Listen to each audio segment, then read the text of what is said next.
Assalamualaikum warahmatullahi wabarakatuh. Yang terhormat Bapak dosen Bahasa Indonesia dan teman-teman kelas HTN 2B yang berbahagia. Puji syukur marilah kita panjatkan kepada Allah SWT atas rahmat berupa kesehatan sehingga kita dapat berkumpul pada pagi hari ini. Tak lupa juga selawat serta salam semoga tetap tercucurkan kepada junjungan kita Rasulullah Shallallahu Alaihi Wasallam. Pada pagi hari ini saya Ferry Andika Raja Rahma sebagai moderator yang akan memandu kegiatan presentasi pada pagi hari ini. Materi yang kita sampaikan yaitu Pedoman Umum Ejaan Bahasa Indonesia. Sebelum presentasi kita mulai, perkenalkan nama saya Ferry Andika Raja Rahma sebagai moderator dan rekan saya Hasinta Putri Kusuma Wardani, Lia Susi Ratnasari, dan Dedi Johan Saputra sebagai pemateri 1, 2, dan 3. Yang pertama sudah dimulai dari tahun 1901 yaitu ejaan Van Ophuijsen, lanjut ejaan Republik atau ejaan Suwandi, lanjut ejaan Pembaharuan, ejaan Melindo, ejaan baru atau Lembaga Bahasa dan Kesusastraan atau disebut LBK, dan yang paling kita kenal yaitu ejaan Bahasa Indonesia yang disempurnakan atau EYD, dan yang terakhir ejaan Bahasa Indonesia atau disebut PUEB yang dimulai dari 2015 sampai sekarang. Apa sih PUEB itu? PUEB itu adalah singkatan dari Pedoman Umum Ejaan Bahasa Indonesia. Jadi sudah dilihat dari singkatannya, kita sudah mengetahui kalau ini adalah menjadi titik dasar atau patokan orang Indonesia berbahasa atau mengeja bahasa Indonesia dengan baik dan benar. Dikembangkan dari EYD, ejaan yang disempurnakan oleh Badan Pengembangan dan Pembinaan Bahasa, Kementerian Pendidikan dan Kebudayaan. PUEB ini menjadi naskah yang sah pada tahun 2015 dan telah ditetapkan menjadi Peraturan Kementerian Pendidikan dan Kebudayaan Nomor 50 Tahun 2015 tentang Pedoman Umum Ejaan Bahasa Indonesia sebagai pedoman penggunaan berbahasa Indonesia yang baik dan benar.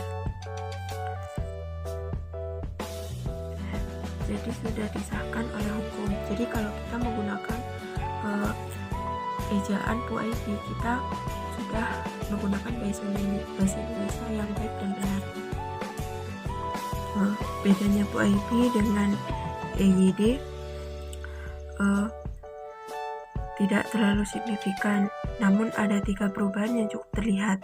Yang pertama, penambahan huruf diftong. Yang kedua, penggunaan huruf tebal. Yang ketiga, penggunaan huruf kapital. Yang pertama adalah penambahan huruf diftong. Huruf diftong adalah 2 huruf, khususnya adalah huruf vokal yang diucapkan secara sekaligus atau bersamaan. Di dalam EYD ada beberapa huruf diftong, diantaranya adalah ai, au, dan oi.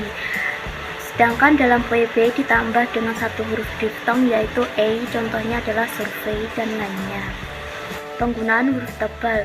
Penggunaan huruf tebal di sini lebih mengarah kepada pengaturan baru atau penegasan dari aturan sebelumnya.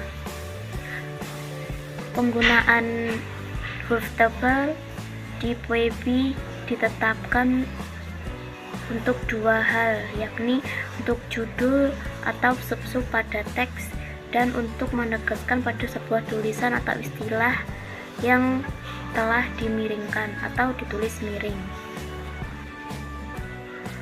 Yang terakhir adalah penggunaan huruf kapital. Penggunaan huruf kapital di PUEB ditetapkan atau ditegaskan ulang kalau unsur julukan ditulis dengan awal huruf kapital. Mungkin di EYD sudah ditetapkan aturan untuk penggunaan huruf kapital, tetapi di PUEB terdapat pengelompokan yang lebih jelas. Pokok-pokok ejaan bahasa Indonesia meliputi A. Pemakaian huruf, B. Pemakaian huruf kapital dan huruf miring, C. Penulisan kata, D. Penulisan unsur serapan, dan pemakaian tanda baca.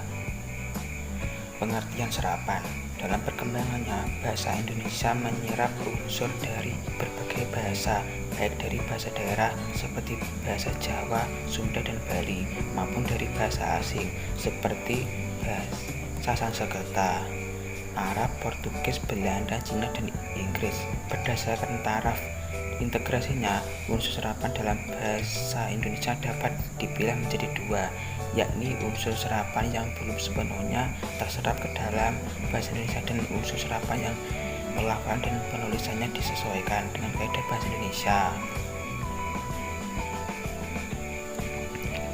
Ada beberapa cara masuk atau serapan bahasa asing ke dalam bahasa Indonesia, yaitu adopsi, yaitu penyerapan bahasa asing secara menyeluruh, contoh supermarket, bus, radio, film.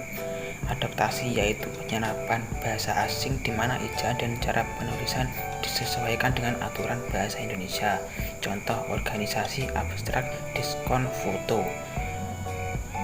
Pungutan, yaitu penyerapan bahasa asing dengan mengambil konsep dasar yang kemudian dicari pada katanya atau diterjemahkan, contoh background, whiteboard, reschedule.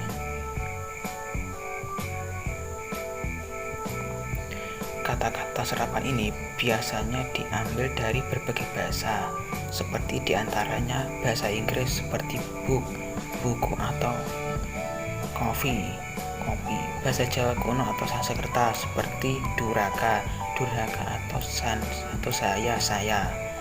Bahasa Arab seperti abad, atau halal. Bahasa Belanda seperti akte, atau karcis. Bahasa lain seperti error atau familia, keluarga.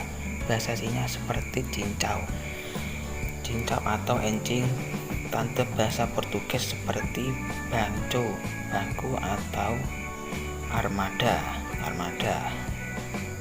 Terima kasih atas waktu yang telah diberikan. Sekian dari kelompok kami.